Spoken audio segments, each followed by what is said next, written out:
it's time for question. I take a lot of question for, please.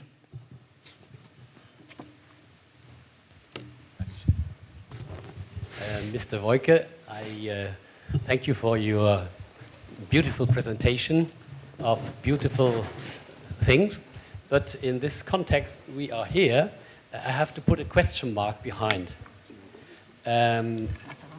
First, the situation in the universities, the German-French university, is not so brilliant. The past has been brilliant, but actually we have a high pressure on this type of double diploma. For example, in France and Germany, we are forced to admit about 50% of the lectures in English because students say, we need this. We won't study completely in German or in French. It's impossible. We don't want it. First, so this flexibility, in quotation marks, has to be noted.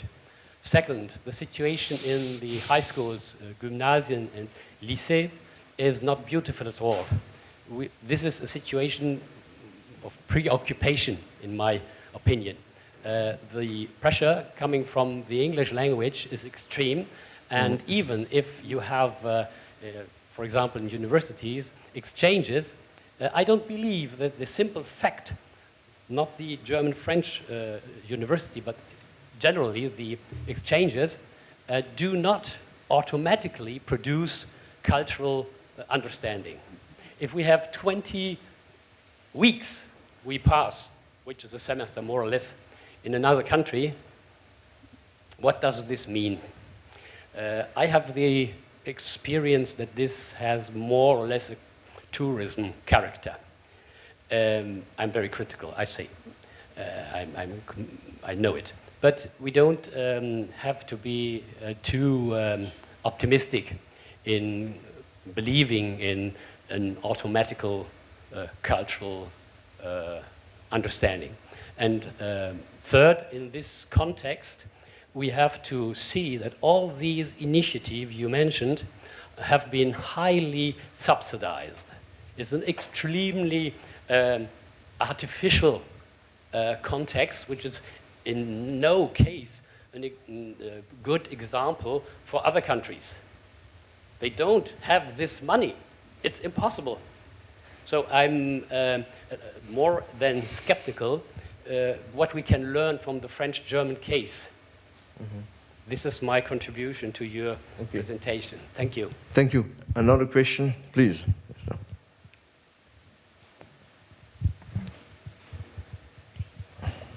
Yes, I only understand English, so the only lecture in English, this is my question. I take you, Professor, to another region. I'm from Israel, and your session about the relation between Germany and France brings me to relation between Germany and the Jewish nation, Israel. Well, the catastrophe was much bigger, as you know, but still the relations developed to a very good model also between Israel and Germany since, I think, 40 years now, and also between the people of Israel and Germany. So I wonder if you can give us a brief opinion about this model of Israel and Germany, if it's similar, if you have any common comments about these relations.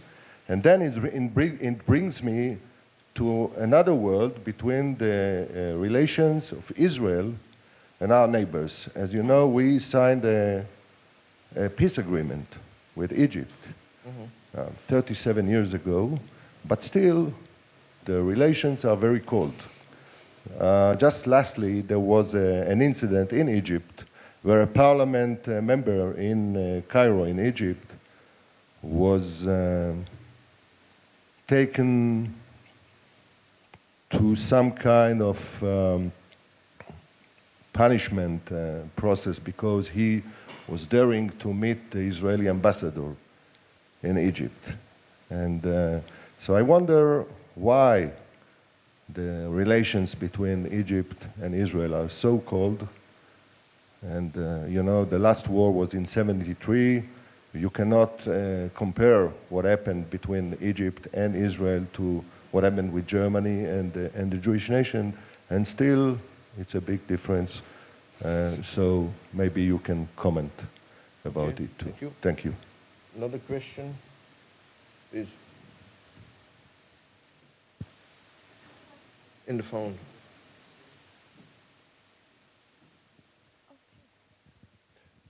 Bonjour à tous. En fait, je voulais vous demander, en ce qui concerne le modèle d'intégration franco-allemand, en fait, si aujourd'hui ce modèle pourrait servir d'actualité pour l'intégration européenne. Merci. Another question? No. Mr. Woyke. Okay.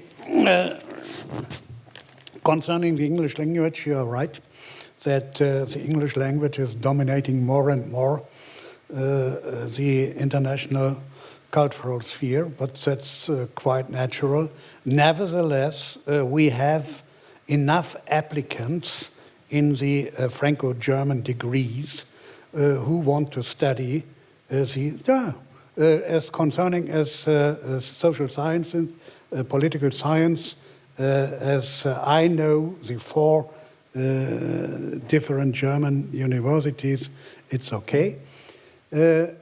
Concerning the cultural background, I'm sure that this is good. It's not 20 weeks.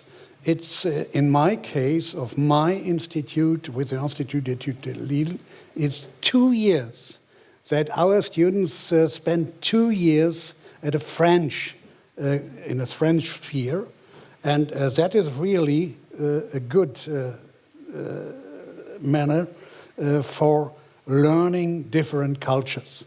Of course, if you are going only like in an Erasmus program for 1 semester with 12 weeks, and if you are going from Münster to Strasbourg, where people are speaking still some the German language, or in the European Parliament, you are working there, then you doesn't get any culture from France. That's right.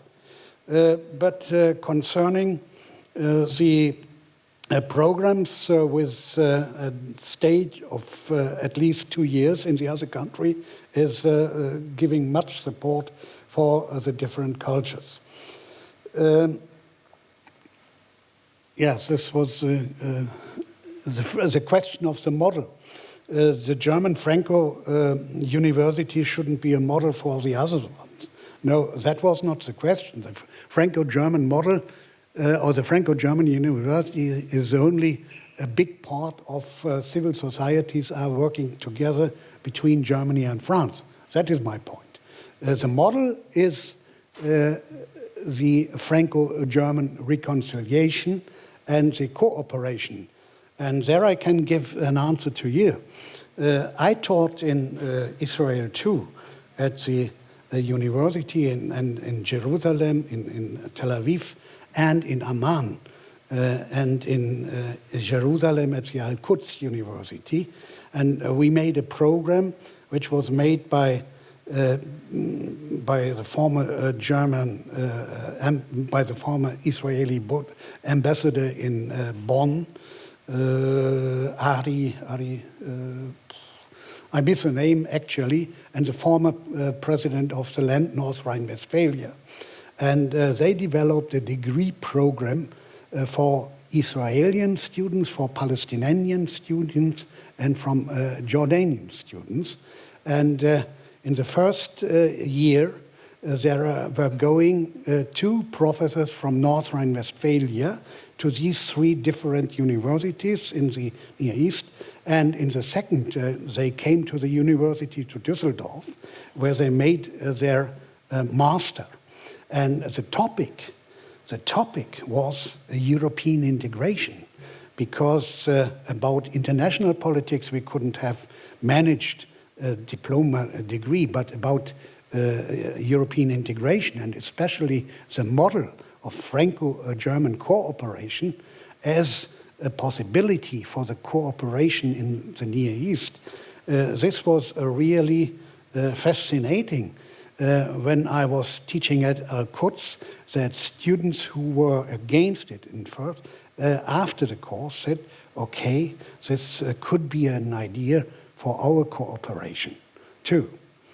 So in this case, I would say the European, especially the Franco-German cooperation, could be a model for the East too. Thank you.